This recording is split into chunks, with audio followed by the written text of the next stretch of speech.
ದೇಶದ ಭದ್ರತೆ, ಏಕತೆ ಮತ್ತು ಸಮಗ್ರತೆಯನ್ನು ಕಾಪಾಡುವಲ್ಲಿ ಮತ್ತು ರಾಷ್ಟ್ರೀಯ ವಿಪತ್ತುಗಳ ಸಂದರ್ಭದಲ್ಲಿ ಜನರ ಸೇವೆಯಲ್ಲಿ ಗಡಿ ಭದ್ರತಾ ಪಡೆಯ ಪಾತ್ರ ಅಪಾರ ಎಂದು ರಾಜ್ಯಪಾಲ ಥ್ಯಾವರ್ಚಂದ್ ಗೆಹ್ಲೋಟ್ ತಿಳಿಸಿದ್ದಾರೆ. ಬಿಎಸ್ಎಫ್ ವತಿಯಿಂದ ಬೆಂಗಳೂರಿನಲ್ಲಿ ನಿನ್ನೆ ಆಯೋಜಿಸಿದ್ದ ಬಿಎಸ್ಎಫ್ ಗಡಿ ಭದ್ರತಾ ಪಡೆಯ ವಿಶೇಷ ಸಮಾರಂಭದಲ್ಲಿ ಅವರು ಈ ಸಂದರ್ಭದಲ್ಲಿ ಗಡಿ ಭದ್ರತಾ ಪಡೆಯ ಇನ್ಸ್ಪೆಕ್ಟರ್ ಜನರಲ್ ವಿನೀತ್ ಕುಮಾರ್ ಸೇರಿದಂತೆ ಹಲವರು ಉಪಸ್ಥಿತರಿದ್ದರು. ಬಳಿಕ ಥ್ಯಾವರ್ಚಂದ್ ಗೆಹ್ಲೋಟ್ ಗಡಿ ಭದ್ರತಾ ಪಡೆ ದೇಶದ ರಕ್ಷಣೆ ಮತ್ತು ವಿಶ್ವದ ಅತಿದೊಡ್ಡ ಗಡಿ ಕಾವಲು ಪಡೆಯಾಗಿದೆ. 1965 ಡಿಸೆಂಬರ್ 1ರಂದು ಸ್ಥಾಪಿತವಾಗಿದ್ದು, ಅಂದಿನಿಂದ ಗಡಿ ಭದ್ರತಾ ಪಡೆ ದೇಶದ ರಕ್ಷಣೆಯಲ್ಲಿ ಮಹತ್ವದ ಪಾತ್ರ ವಹಿಸಿದೆ.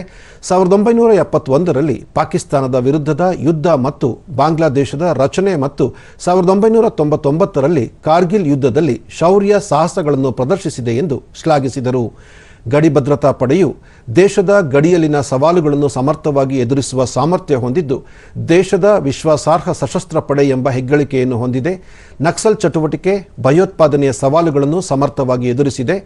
ಈ ಶಕ್ತಿಯು ಶತ್ರುಗಳಿಗೆ ತಕ್ಕ ಪ್ರತ್ಯುತ್ತರವನ್ನು ನೀಡುತ್ತಿದ್ದು, ಎಲ್ಲೆಡೆ ಯಶಸ್ಸಿನ ಉತ್ತುಂಗವನ್ನು ಮುಟ್ಟುತ್ತಿದೆ ಎಂದರು.